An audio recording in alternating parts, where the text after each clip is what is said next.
podcast.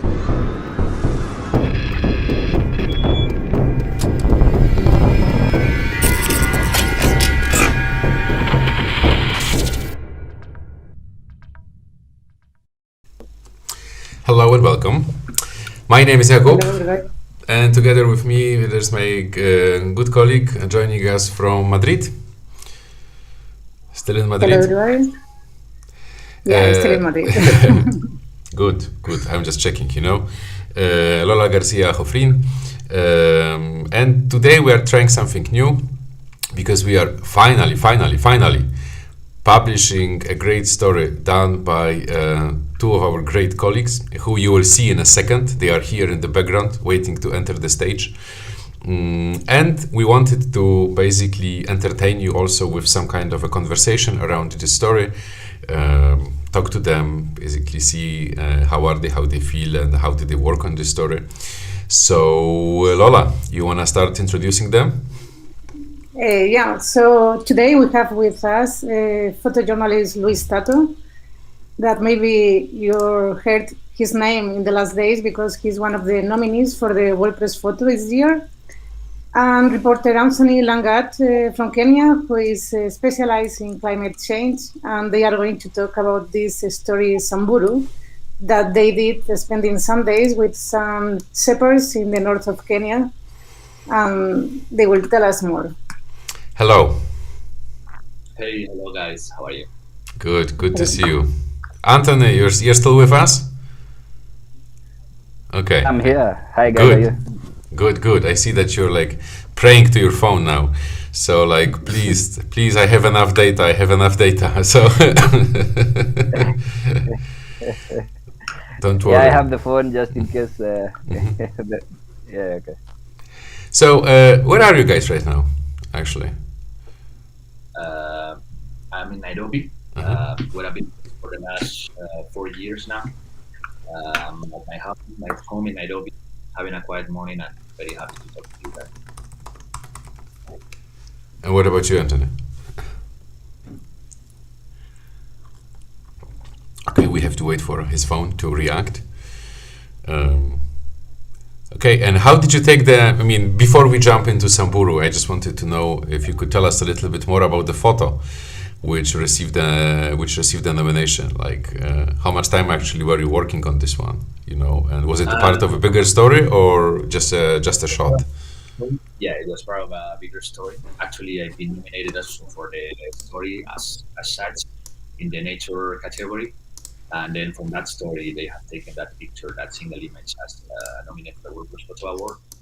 And that's part of a story I was following and covering last year in the mostly in the northern part of Kenya, following the low-cost invasion in East Africa. That was a story quite relevant and important in the region during the last year.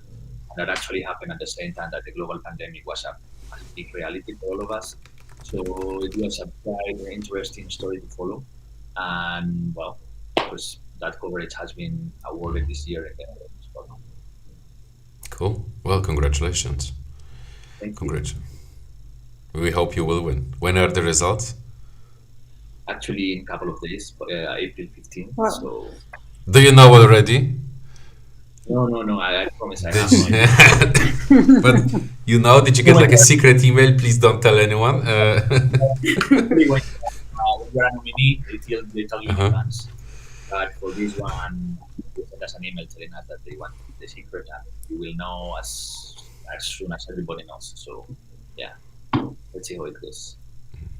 And how did you guys started to work with each other? Like, So, I think the media industry, like the media group in Kenya or Nairobi, is not that big, so it's easy to have connections like now. But actually, this is the first story we worked properly together, and actually, I was very happy because the feeling working with Anthony was great. I think we team up and I don't know if he agrees with me. Maybe he thinks I'm difficult to work with. I hope not. But yeah, my personal feeling was that working with Anthony was great. I'm actually very happy, and I hope we can keep exploring. We've been actually talking about it. I hope we can keep exploring this collaboration. for future stories. And I would like to ask you. I don't know if we can start with the trip already, but I would like to ask you, for people who don't know what is Samburu, can you explain us a little bit who are Samburu population in the north of Kenya, and how do they live? Anthony, are you with us? I think you can give us a better background. Yeah, you can talk about Samburu properly. Yeah. Yeah. Okay, so they live mostly on the northern part of Kenya. They are a group of people. They are related to the Maasai. They are one of the sub tribes of the larger Maasai group, or Maa speakers in Kenya. There are around 22 Maa speakers that are sub tribes of the Greater Maasai group. They number around a few hundred thousands, spread across various counties in the northern part of the country. They subsist mainly on their livestock. That's their source of livelihoods. They rear camels and cattle, and sheep and goats, and even donkeys. And they move from place to place, even though most of them have settled in particular places. But you find that some still move from one place to another in search of pasture and water, because of the nature of the terrain. This is because, of course, most of these semi-nomadic people of Kenya's north, they hold their land communally. So you don't have like a specific parcel of land that is owned by one person. So the community owns the land, and you can move from one place to the other in search of pasture, in search of water for their livestock. Yeah. So amongst the Samburu, there are also the Rendile that live close by. There are the Oromo, the Boranas, the Somalis that live close by, and their kind of life is semi-nomadic and dependence on livestock mainly. We are seeing right now part of the story that Anthony and Luis did together. They spent some days with the Samburu shepherds. And how was the trip? What is the most challenging when you accompany a group of shepherds that they live semi-nomad and they are looking for water? How was the trip? Yeah, the trip was exciting. I've done a number of stories up north. So has Louis. Louis has also worked up north, even though that wasn't. We have. This was, as you said, this was the first time that we were working together. For me, most times that I've gone up north, it's usually to go and work on a story and spend probably 2 days, but of course not spending time from morning till evening with the people that I'm going to interview or going to work on a story about. So for this particular story, it was interesting in that we had to live with them. We had to spend more time with them. We had to eat what they are eating and do what they are going to do, as in follow them up as they wake up in the morning, as they go about their chores, which include taking their livestock out to graze, taking their livestock to the river for them to drink, and following them up from, and to also appreciate the distance that they have to walk in search of the pasture, in search of in search of water for their livestock, in search of water for themselves for drinking, which are found in boreholes that are far apart from where they have gone to live temporarily, as they get grass and pasture for their livestock. So for me, this particular story, and working on a reportage for this particular story was different in that sense of spending more time with the people that we were interviewing. You said, Anthony, yeah, sorry. You said, Anthony, that you need to walk a lot every day. How many hours they walk for looking for water? How many hours per day?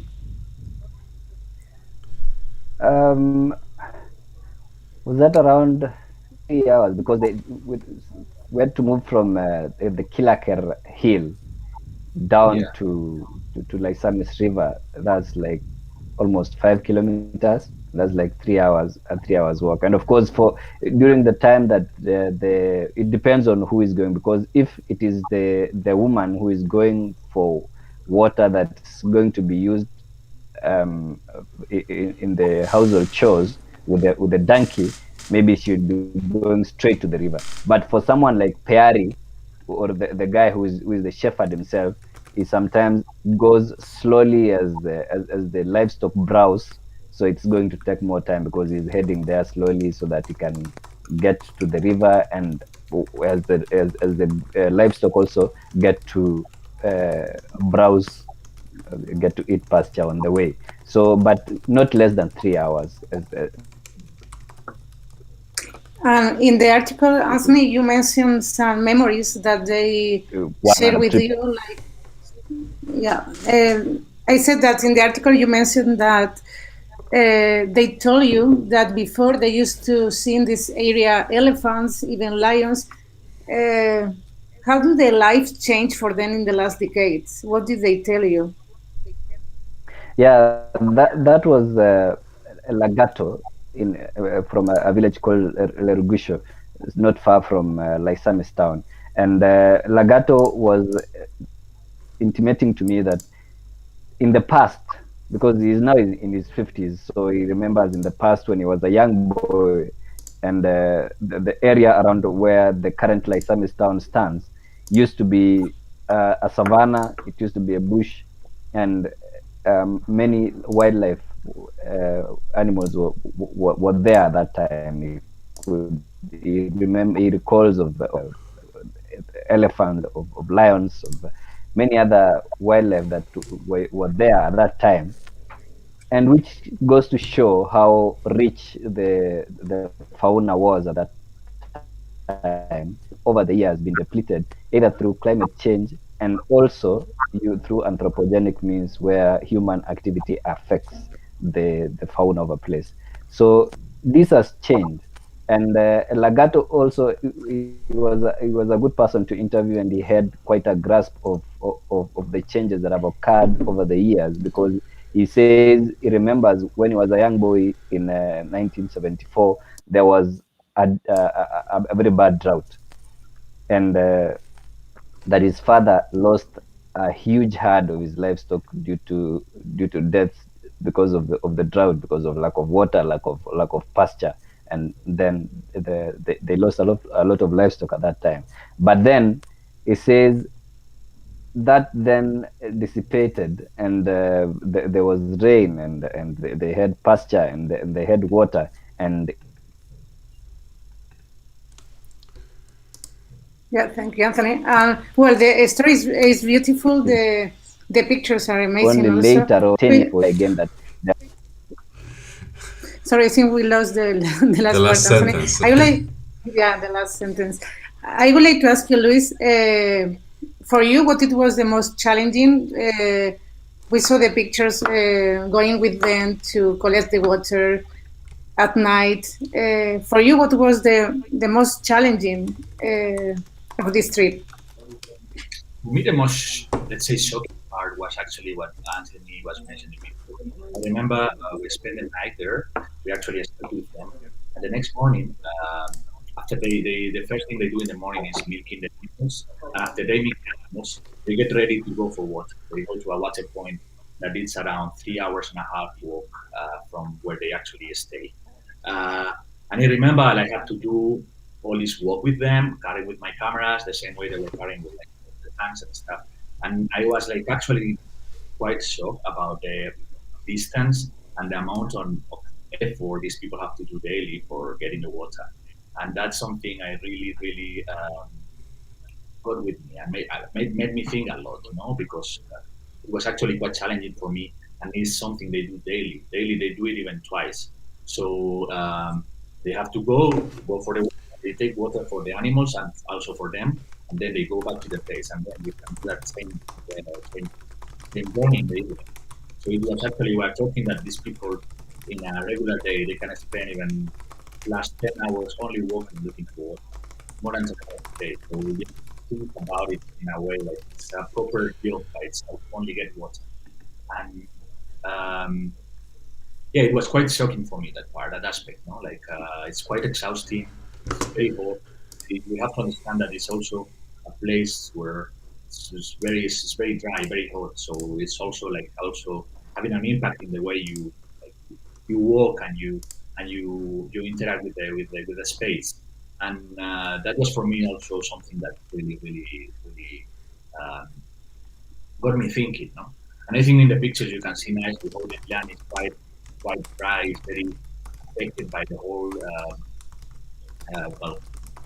situation they're living. The degradation of the land is a reality there. You can see it all over the place. So it's actually very challenging for them, especially for the pastoralist community. We have to understand that it's not only them who need water; it's also the animals, and the animals need to graze. So it's really challenging from that perspective. Yeah, you mentioned that, yeah, it's every day. It's not something that they do occasionally, but every day.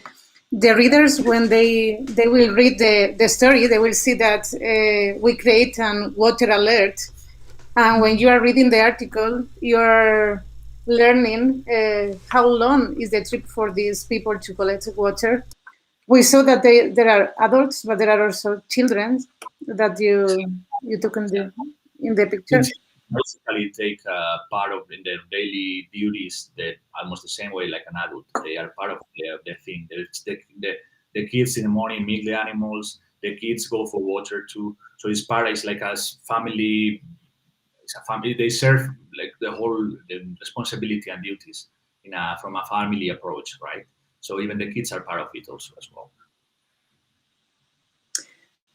We will see after this an interview that we did in Spain with the coordinator of a school that they are trying to promote that more women became shepherds in the north of Spain, in Cantabria.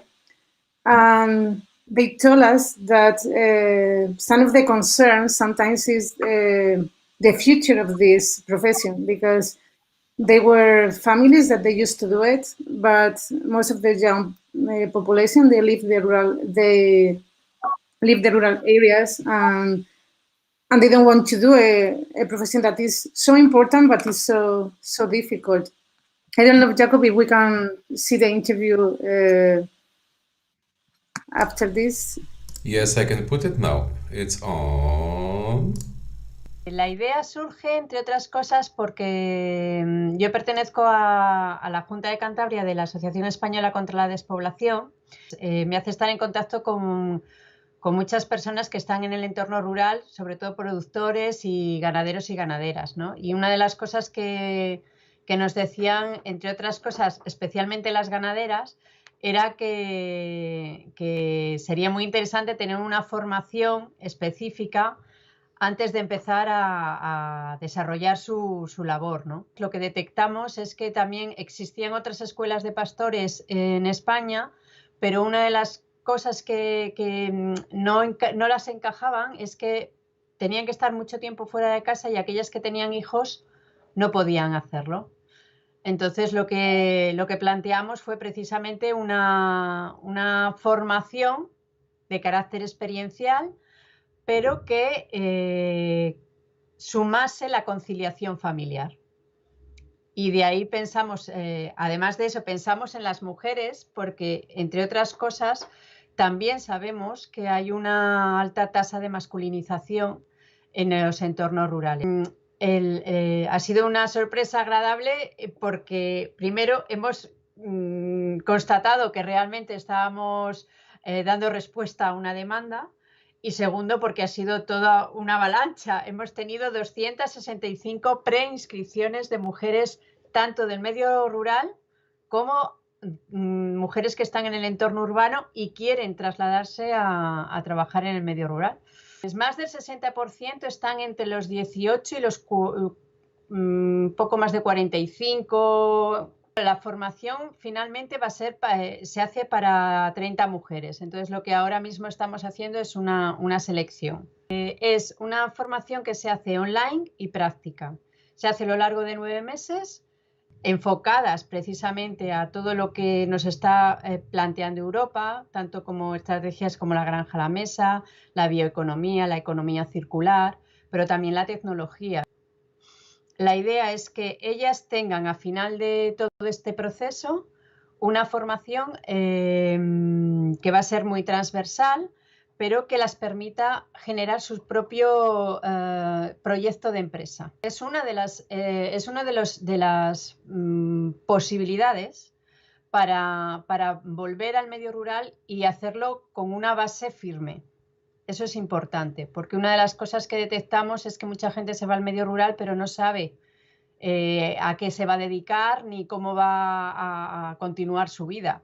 Entonces, bueno, la idea es que se trasladen al entorno rural, que el proyecto contribuya a fijar población en el entorno rural, pero lo haga de una forma firme, con unas bases asentadas. Hay una tendencia al cambio. Realmente, bueno, no sé si decirte una tendencia al cambio o más bien decirte que lo que hay que es una de las cosas que planteábamos nosotras en esta formación, también uno de los objetivos es dar visibilidad.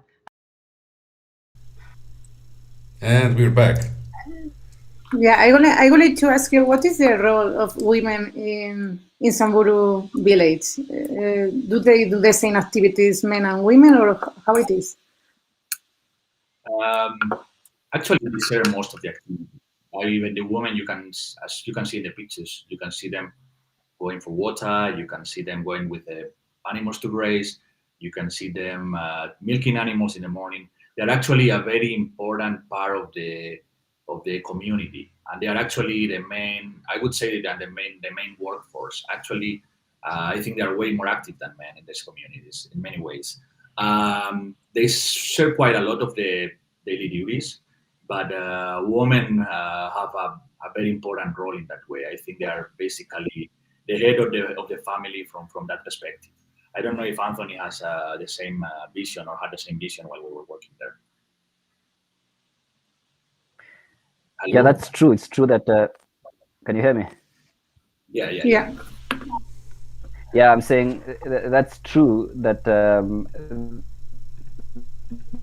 women are engaged, and in some instances, even the women have more responsibilities in the community or in the family unit than the men, because you'll find that the responsibility of bringing in water for use in the household lies squarely on the woman, because she's the one who gets the water put on the donkey, because sometimes they use the donkey to ferry the water from the borehole to the home.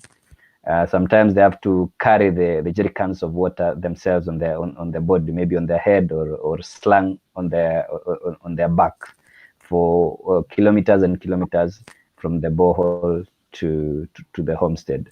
So yet the man may be his job would be to ensure that the livestock have drunk water, and that they then get the pasture that they need to feed on, but not carrying anything heavy like the woman would do. You mentioned before that they wake up very early and they go to collect water. Could you tell us how is their daily activities? What time do they wake up? Could you tell us more, Luis or Anthony? Yeah. While at the camp at Kilaker, where we spent the time with Legerin's family, and where they had pitched camp to their livestock, we observed that they woke up as early as 5, so that they can start milking, and by 6 o'clock is when they were done, because they have to milk the camels, they have to milk the cows and also the sheep and goats.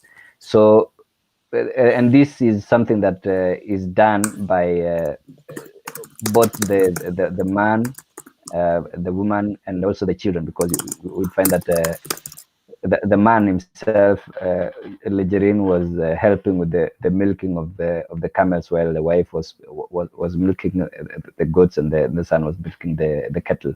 So that is something that is done between that hour, between 5 a.m. in the morning to 6 a.m. in the morning, and after that is when they have breakfast before leaving camp to head towards the river, if it's to then the camels and the cattle and the sheep. Sometimes the connection Anthony, is not good, but I think we heard. Can you hear me? Yeah, can I hear you now? Yeah. Yeah, saying that because it depends on the day whether the camels are going to be taken to the river on that day, because I doubt that because of the distance, they rather, if a particular livestock like the camels, which can stay in camp for up to 7 days or even 14 days without going back to the river, then they are left behind and they are taken care of by a younger member of the family, say a small boy of between 7-10 years, while the others are taken to the river. And that is something that happens early in the morning, probably by 8. That's when the journey begins. And is the same depend on the season of the year, or they move from a different location, or how it is? In the dry season, it depends on. Yeah, it's seasonal, depending on whether there is availability of rain. The family we spent time with most, the family of Lejerin Gargaule, they live in a village called Sagardala. So this is where they have their permanent home, and they will stay here when there is enough pasture around the village. But that now depends, and in the village, not far from the village, there is a solar lit borehole, which also has a trough where livestock can drink from. And then in the event that the pasture around the village is depleted due to overgrazing, and maybe there hasn't been rain for some time, then they move further out.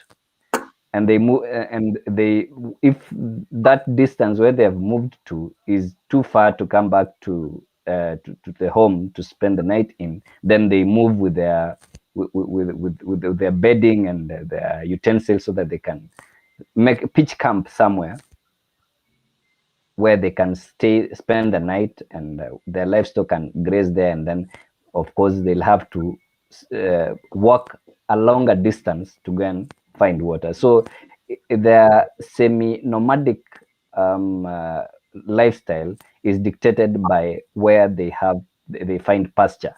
So they'll find pasture and then go look for.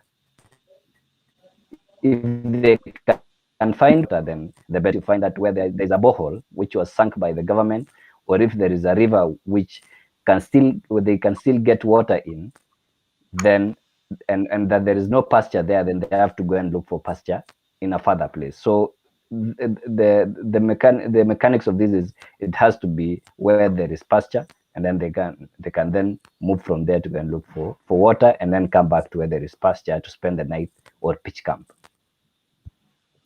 Thank you. I would like to stop in this picture, because this one and the previous one, they are very nice. I would like to ask you, when did you took this picture? Is at night, or can you explain us this moment?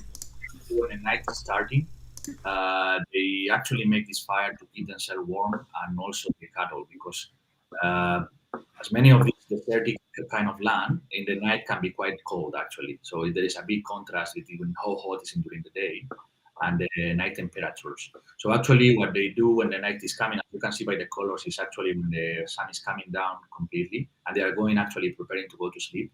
So they prepare a few, like several bonfires around the camp where they are staying for both them and the animals to keep warm, and also keep wild animals away, as an attack the cattle. They use the fire as well as a way to make the wild animals go away. So they actually do that every night before going to sleep. They prepare a lot of bonfires around the camp. It's actually quite nice because in the evening, from the distance, you can see like a lot of wildfires around there, and it's when they just sleep and call it a day, right? Yeah, it's amazing, the picture. Before finishing, because it's incredible that 1 hour already is almost there, I would like to ask you, I don't know if, because I know that you did this story before the pandemic or at the beginning, so the pandemic didn't hit the area so much. How is the situation right now in Kenya? At the moment, the situation with the pandemic is quite good. We are lockdown in the country, and we've been under curfew situation for a whole year already. The numbers have been growing quite a lot lately, but it's true that it hasn't been as strong as many other countries, like in the region, or many countries in Europe, or but yeah, we cannot hear you, Luis, but if you can speak up a little bit. I cannot hear anybody. Yes. Connection. No, I hear Luis. Okay. Yeah, I was seeing that the situation with the pandemic in Kenya, even though at the moment it's not good, it's true that it's not been as bad as some other countries, like South Africa or places in Europe or in the US. But I think the big challenge now comes with the vaccines here. I think it's an interesting time for the region to understand how the vaccination program is going to happen, because it's true that at the moment the situation is not quite good. The country is under lockdown, basically. Okay. Yeah, and what are you working on right now? And what plans do you have? Maybe I know that you're not working on anything specific together, but individually. Yeah. Well, personally, we have been working a couple of stories lately. I was doing a story about a boxing school for girls here in Kenya. I got an assignment. I spent a few days with the girls. They are girls from the slums and poor areas in Nairobi that are learning how to box as a way to empower themselves, and also as a way to protect themselves from any kind of dangerous situation they can experience in the slum. And it's actually a story I already photographed a few years ago. But now I had the opportunity to get another assignment, shooting the same story and writing the story, spending more time with the girls again. And it's been quite nice, actually. I've been working the last few days. I'm quite excited about this story. I think the pictures are great, so I'm actually looking forward for the story to be out. Cool. I don't know. Anthony? Yeah, I've been working on a bit of coastal conservation. Worked with some community in the coast which is doing seagrass farming and conserving the environment in that part of the country, and also looking at the conservation of coastal forests, because the coastal forest in the East African coast has been depleted so much that what is remaining is just 5% of the original.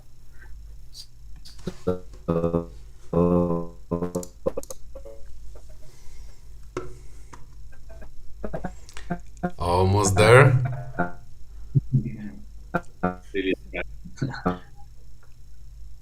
Well, it sounds amazing.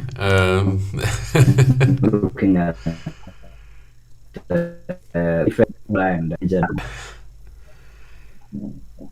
I think we get it. Awesome. We would like to. What was okay? That was loud, but it works now. Well, we would like to thank you very much for having the chance to work with you. I'm pretty sure we will try to cooperate with you more in the future. We are very happy about the release of the story. And the distribution and promotion begins today, so in the coming days you will see this extensively on different social media, and of course you can find it on the website. Hopefully you will get some good news, Luis, in a couple of days already, or if you have it already, you can just wink.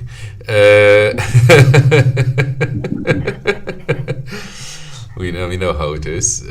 Lola, the final word is yours. I would like to appreciate so much this event. I know that they work hard in this story. We are really happy with the results, and yeah, I'm sure that we are going to cooperate together soon. So yeah, let's keep in touch. And for crazy people who don't have enough, we will in a couple of minutes. You can join Discord server, and we will try to also talk a little bit there. I know it sounds crazy if you don't know what's Discord, then and so on, but it's an audio little audio chat we will try also to. Anyhow, thank you very much, Anthony. Thank you, Luis. Thank you. Thank you. Thanks. For your time, guys. Bye. Thank you very much. Bye. Bye.